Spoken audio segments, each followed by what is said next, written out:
right, welcome. The difference between Reiki 1 and Reiki 2 is that we need now to activate our energy. In the first level 1, we were doing a lot of self-healing. We were doing a lot of self-knowledge. That was like understanding my body, how I feel, the layers that we have, the concepts that I have to change, modify in my mind. And in Reiki 2, we need to put that in practice. And it's much more practice than theory, Reiki 2. So that's why it is very important that you find your, how do you say, your guinea pigs, okay? Saying this, as you all know, the Reiki lessons with me are not only Reiki. I've studied other things about energy that I like to introduce the concepts, because there is not only one truth. I like to also introduce other concepts. So that's like the thing that you receive in these classes, a little bit of everything combined. But at the end, everything is the same. It's the same source, it's the same vital energy around you. And it is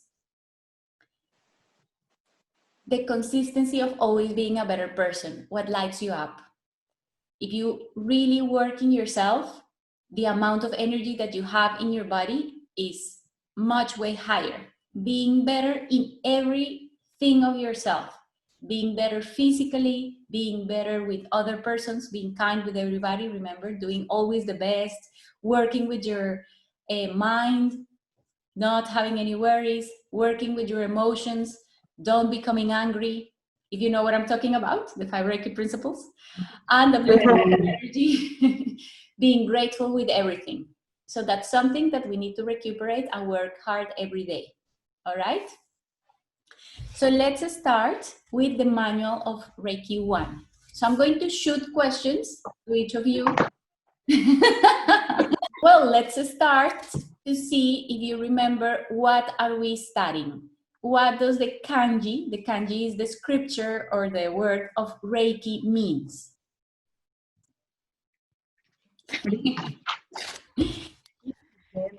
Kanji.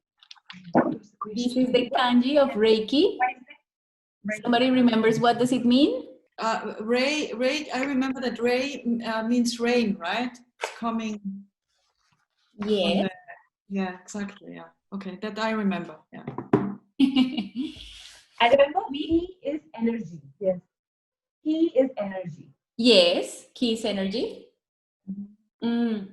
Why? Why was it energy? So the first kanji, the upper part, where we say Rei, is composed by 2 parts. The first part, as Sumi was saying, is rain. As Barbara was saying, is rain. And it means that it's something that is coming from heaven. And rain in the collective unconscious, or like as an archetype, means purifying. Is the water that falls from the sky to purify, to clean. So that's the energy that we're using. The most pure heaven energy. Then we have the 3 mouths that are represented by the 3 squares. Those squares mean the union of body, spirit, and emotions, or like mind, okay? So being mind and emotions, one body. But what it means is like we are not only a physical body. The healing cannot be done only in one dimension, in one aspect of your body. The healing has to be done complete. And this is why Yolanda is saying that it is an integration of the 3 things, okay? Mind, body, and spirit. So we have this energy that comes from the sky, that it is working in your 3 bodies. And then we have the Miko, which is represented by 2 guys. This one. And this one that you see here represents a master, the mastery. Why? Because this was a knowledge previously that it was given by a master to his student. And it is not only the presence or everything, there is an energy I'm going to have to attune you in the distance. We're going to have to do like many things, that it is not only what you grab in the Reiki lessons are not only what I say. It's not only using like the left brain and understanding the things logically. You are grabbing many things from the atmosphere of sharing with others, of what you listen from the experience of the others, of how you personally feel and how you make the other persons feel. You're going to receive a lot of feedback of the persons that you are going to help out with Reiki. So that completely shifts your energy. And the idea obviously is that you have balanced those three mouths in order to, three mouths meaning body, mind, and spirit, that you have balanced your three bodies in order to be able to perceive this world that is subtle, this world that it is abstract or energy, and that we cannot access unless we are balanced with ourselves. Later, we have the word ki, as Sumi said, that it has to do with the energy. Why it has to do with the energy? It is composed by two parts. The first part means cloud. Cloud because it is not tangible. Like if you want to grab a cloud, then you can't really grab anything, but you know that it is there. Also coming from heaven. And then you have the kanji of rice. Rice used to be, for the Japanese culture, for the Chinese culture, the source of energy. Everybody eats rice, and that was the energy of their body. Obviously, these kanjis have like a story, but what it really means inside the cloud, it is the energy that it is not physical. It is the energy that is vital energy. And the vital energy means your life, that you are alive. All right? So that is what the kanji of Reiki means. Just remembering. That's what we're studying. We're studying energy that purifies, that comes from the sky, knowing that if I want to be a Reiki master, I have to be in balance with my three bodies. And I'm going to give this energy that enhances the vital force. That is Reiki. The Reiki principle. Who would like to explain me why I don't have to be angry? I think it takes a lot of energy from you, from your body. Mm-hmm. Definitely. When we have an angry day, we end up exhausted. It's true. So let's say that regarding the vital force is a waste of energy. It's a way of leaking out your energy. Basically, that is energy that you can use in a better way. So it's a waste of energy, getting angry, because it doesn't leave you anything. Instead, it takes you a lot. That will be one of the consequences of the physical part. What happens in the body when I get angry? Where does the energy of the anger gets accumulated? Liver. In the liver, exactly. So what I'm doing is that I am intoxicating my body. How? You release cortisol. Exactly. You release cortisol. It is a physical, a chemical imbalance in your body. When you get something from the outer world with your nervous system, and then you process it in your brain with the information that you have of your subconscious, and you send the message to your endocrine system that this makes you mad. What you are releasing is a lot of cortisol that is going to go to your liver, and this gets accumulated. And the more that you have this, later this will end up into an illness, into a disease. So being angry for a long time, let's say, or with a person, for example, if I live with somebody that makes me angry, let's say my helper, every time I see her, oh, she doesn't do the things well. She upsets me. So you are releasing up or maybe an open tub every day in your body. After a year, you're sick. Your immune system completely go down. You start having problems or stones in your gallbladder. This is a fact. So if you don't want to get sick, the first thing that you need to work is with your temper. Okay, regarding my emotions, what happens with my emotional body if I get angry? Emotionally, we have an electromagnetic field. And if I am in constant anger, I'm going to modify and affect the energy of the rest. How do you feel when a person that is very angry enters into the room? That person, because being mad, being angry is as powerful as love. Actually, it is the same energy because it is the energy that comes from your willpower. The anger comes from your solar plexus, so it is too strong and it can affect the others. You project that energy out, or you receive from another person that energy into yourself. If you are not well balanced, you are going to your mood is going to be affected by this other person that comes. Actually, for example, the kids are very affected by the temper of their parents because we are stronger in energy. And what happens is that they are vulnerable. Because they are vulnerable, they are affected. And what starts happening is that they don't obey you because they understand what had happened, but they obey you because they fear you, because you made them feel bad. And the same, for example, with the boss and the same. So anger is an emotion that creates fear in the others, unless the person is balanced. If I'm balanced, I don't allow anybody to produce fear on me. But if I am weak, I will allow that to happen. Okay?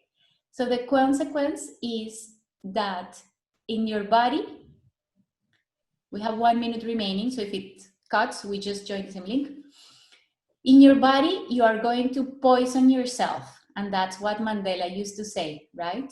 If I'm going to hate the others, it's like drinking the poison myself and thinking that I am going to affect the rest. But additionally, emotionally, it's a contagious thing. I am giving away, wasting my energy, affecting the electromagnetic field of the others. Obviously, making all the scenario and everything in a low frequency, reducing the energy, the frequency of the whole atmosphere. So that's why one of the Reiki principles is, just for today, I will not get angry because I'm going to do a better use of my energy. So I was saying that we need to consciously know that this has like a boomerang effect. The energy stays, the energy doesn't disappear, the energy transforms. So we have to give a good usage of our energy. That's why we are going to do this commitment of not getting angry. So I was saying, obviously, it's very hard not to, because every time that we get angry, the reasons are because we fear something. We fear losing control. We fear that the things don't happen in the way that we want.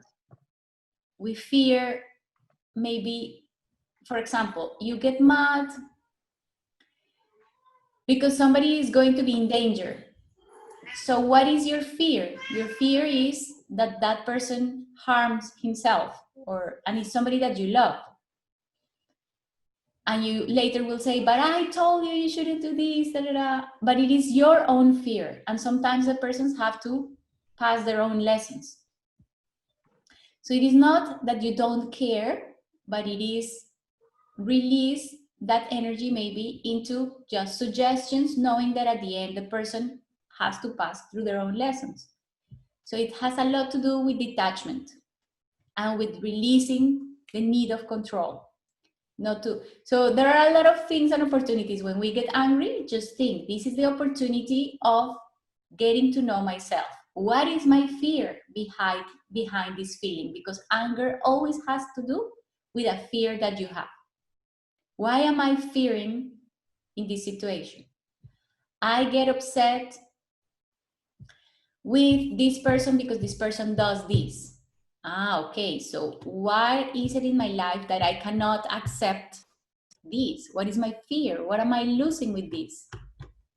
Okay, so just self-analyze yourself with this, and when you release your fears, there is no need to be angry anymore. So that is going to be one of the homeworks. Just check what makes you angry. And if you don't get into the point of what could be your fear, that is one of the things that we are going to discuss in this class. Because the idea is that we just don't have to be angry again. Would you imagine reaching that point? Why we should not worry? We shouldn't worry because it takes us out of the present moment. You can't do anything for the past. The past already happened. You can't do anything for the future. Only living in the present moment and plant the seeds in the present moment. That's the only thing that you can do. If you need to fix something that happened in the past, well, you have the present moment. Do it now. Do it right here. So being worried about things that happened before or things that are supposed to happen, the future doesn't exist yet. So there is no point. It's also a waste of energy. And additionally, it takes away your peace. If you are a person that is very worried, then you're going to affect your nervous system. And who remembers what happens in your physical body? Where do we accumulate the energy of the worries?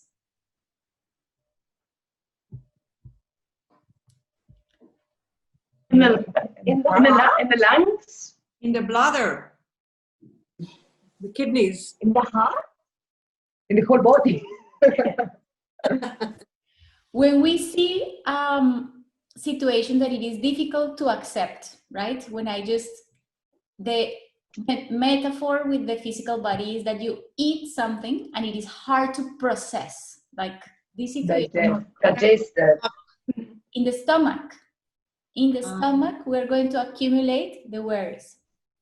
So that's why we have to clean a lot all the digestive system. So it could be something, a situation that I definitely don't resist. This I can't accept, and then people are going to throw up. Something that it is really hard for me to digest. When somebody tells you bad news at work, at home, and you're not prepared for that, where do we feel it? Here. Like, ugh. It's like something that I didn't like over here. And then this is going to affect also the way out. When we have diarrhea, it's because we release it, because at the end, it came out somehow. So diarrhea is a process of cleaning out the body. It is not the disease itself, it is the consequence. And it means that you are closing the cycle. The problem is before, or happened before, in terms of emotions, after you have been affected in your digestive system. And usually it has to do with a worry. Worry also is a fear, no? I fear that things for me change. I fear that these persons don't accept me. I fear that many fears that we accumulate here, the things that you worry about, okay? But just trust. What is the way out of the worries? I have to trust the universe. I have to trust that what I'm living is for my highest good. And if I am able to take the things and flow with the life, one step at a time, instead of putting resistance, instead of not accepting, then things are going to be very well digested by myself. I will have not to worry and I won't have digestive problems. So that is the... Diana? Yes? What I've noticed about worry is that 99% of things you worry about never materialize. It never happens. So you tend to, and I've realized that a lot with my life, or just life in general, that there is actually no point in worrying, because most of the time it doesn't happen. 99%, I think it doesn't happen. Your fear doesn't come true. Thanks God. Praise the Lord. There is something with this Reiki process that we need to master, and it is to quiet our mind. Sometimes our mind is too crazy. And what is happening with Mother Earth, the process that we're living of ascension, is that we are going to manifest much quicker. So we have to be paying more attention to our thoughts. Because imagine if everything that you think manifests. We will be in serious trouble. Oh my God. So that's why With your children, it's your fears, children based. Yeah. we should never engage the feeling with the thought. If you are thinking something, just ignore it. Because if you are thinking that and then you fear it, or then you shift your energy, you are planting the seed for it to happen in the future. In the same way, the positive things, no? So I want this, I just think about it, I put my energy, my emotion, and then it will manifest. But in the world of energy, good and bad doesn't exist. Everything is neutral. You just have to apply the method and it will happen. So there is a big responsibility in ignore your mind, in quiet your mind, or consciously shift what you're thinking negative into positive in order for you to manifest only good things in your life. Okay? Very important, that what you have just said, Yolanda, very important. But Adriana, you just said that about the thoughts you never engage. What did you say? There was a very good thought that you were saying. Never engage in the thought. Don't match the feeling with the thought. Oh, okay. With the emotion, because this is the merit. This is the Exactly. principle of duality, female and male together. Thought and emotion. Yes, thank you. Great, thank you also for the answer. Why I should live in appreciation? Because gratitude is so important. The more that you are gratitude and feel grateful about the small things in your life, the happier you are and the more positive things you actually attract into your life. Definitely. Is the way that day by day, very easy, you raise up your energy with gratitude. Living with gratitude is that possibility of being wondered by the world, of living, not taking the things for granted. I don't know if you heard that story from the Argentinian guy that goes into the plane. So he had to go to a business trip, and when he went to the lady that registers him in, checks him in, she says, we don't have more places, so we are going to have to move you to business class. Do you accept? Oh, and nice. he's like, well, yes, thank you. So he arrives to business class and he was like, oh, this is wonderful. I can lay down completely. This is going to be a long trip. Oh, they are offering champagne. So like he was in gratitude. This is my opportunity. Couldn't leave it in another way. And the guy next to him paid for the business ticket. And he was like, oh, but this champagne is very bad quality. And these blankets, they're not soft. And there are people that are making noises. So when you take the things for granted, It's the same experience, they are both in the same plane, but when you live with gratitude, you have the opportunity of wondering about the same things. When you take the things for granted, you completely lose the opportunity of being amazed, of feeling astonishment. So that is just the perspective, the perception towards the world that you have that can shift up your energy or take your energy down, living in gratitude. Okay? Why should I do the things my best, in the best way? Because you only have one opportunity to do it. Yes, maybe sometimes you have more opportunities, but you never know if you're going to have another opportunity. Sometimes we waste those opportunities. And then if we waste those opportunities, what happens? We feel guilty when we don't take the proper opportunities.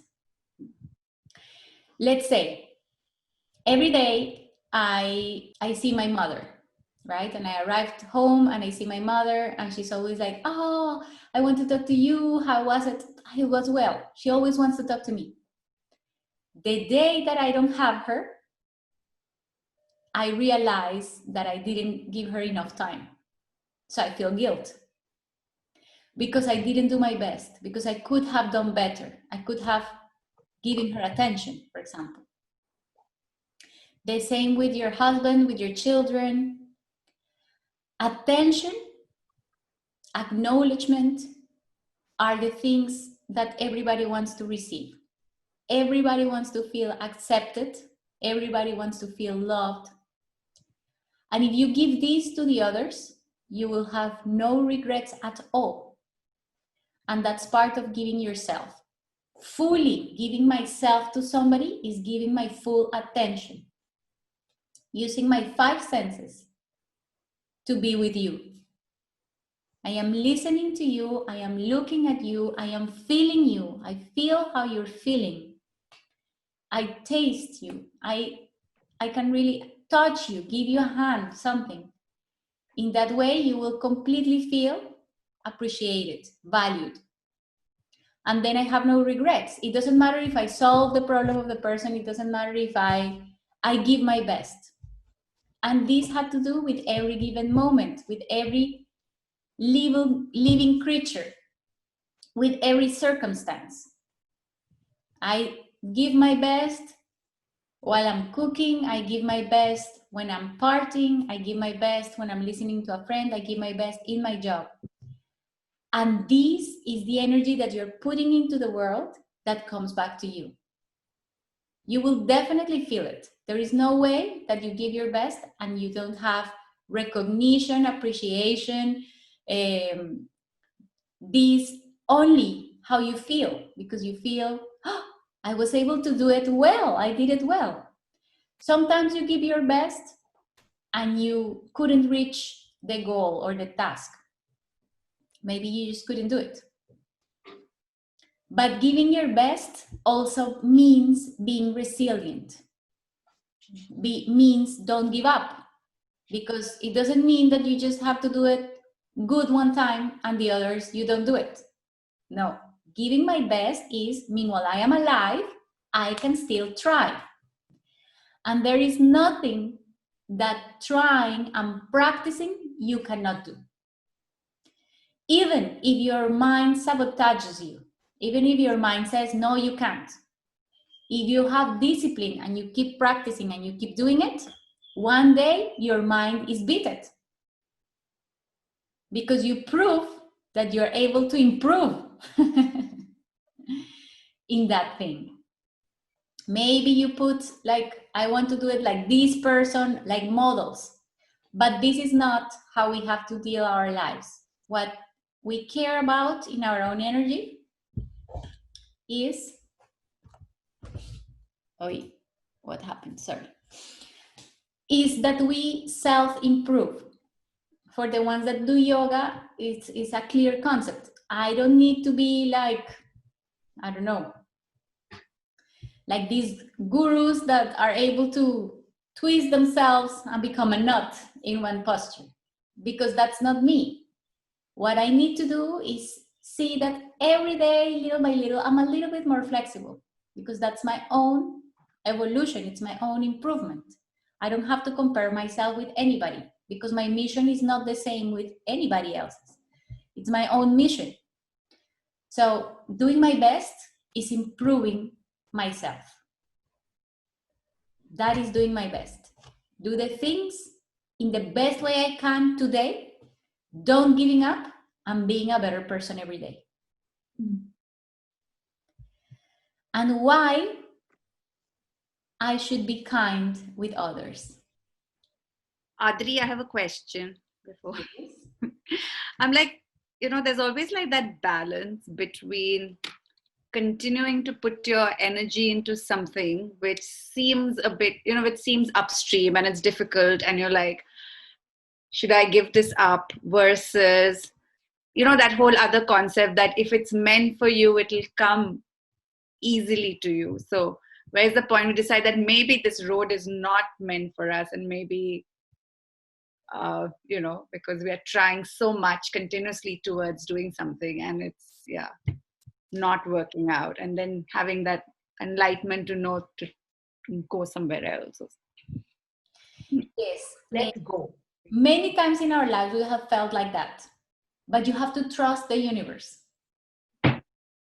That's when you say, I don't know why I'm living this, but I'm going to try to live these things in gratitude, with joy, and let's pass through this.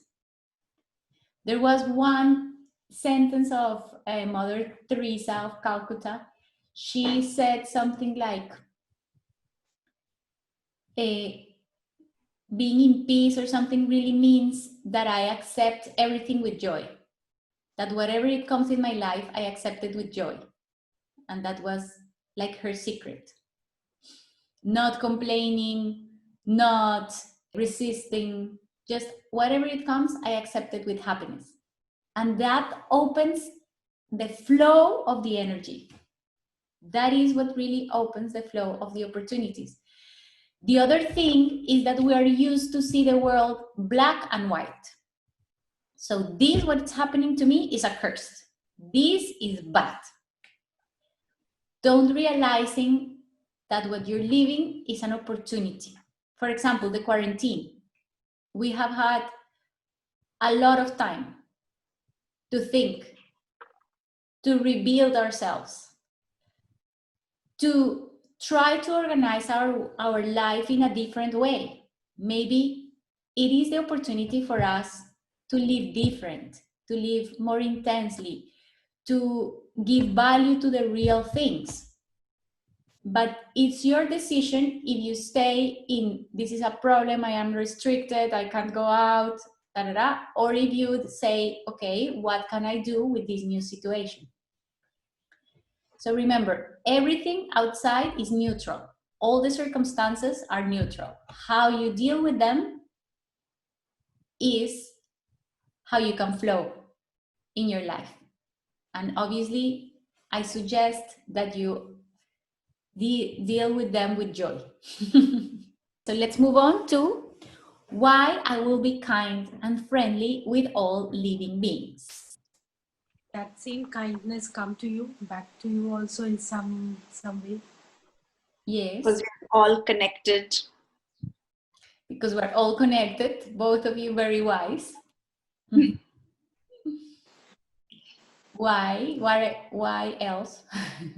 Well, definitely, let's explain these 2 points. All what you give, all what you put out there is what you will receive. So if you're kind, you're going to have a kind life, let's say. People are going to be kind back with you. Because we're all connected, should be a lot of respect with all what we see. Not only we should treat others in the way that we would like to be treated, but additionally, kindness has to be something natural. Let's say that we are aware of that, but we should not be kind because I am expecting that the other one to be kind with me. That will be a little bit selfish. The only reason why I'm kind with you is because I want that you are kind with me. No, the idea is that you are kind and friendly with everything. It is because we are all connected, and Being kind with the rest is being kind also with myself. I would like to explain it another way, a little bit farther. Let me see. Being kind is also another way of giving the best of you. Is putting those 5 senses towards the others. Is a way of understanding and caring for what you have around. So being kind is something that we need to integrate into our personality. I don't know, it's something that needs to come out natural. Being kind feeds your heart. Being kind, yeah, it does. is like feeling that love for everything, and obviously for you, for all what it is living in love.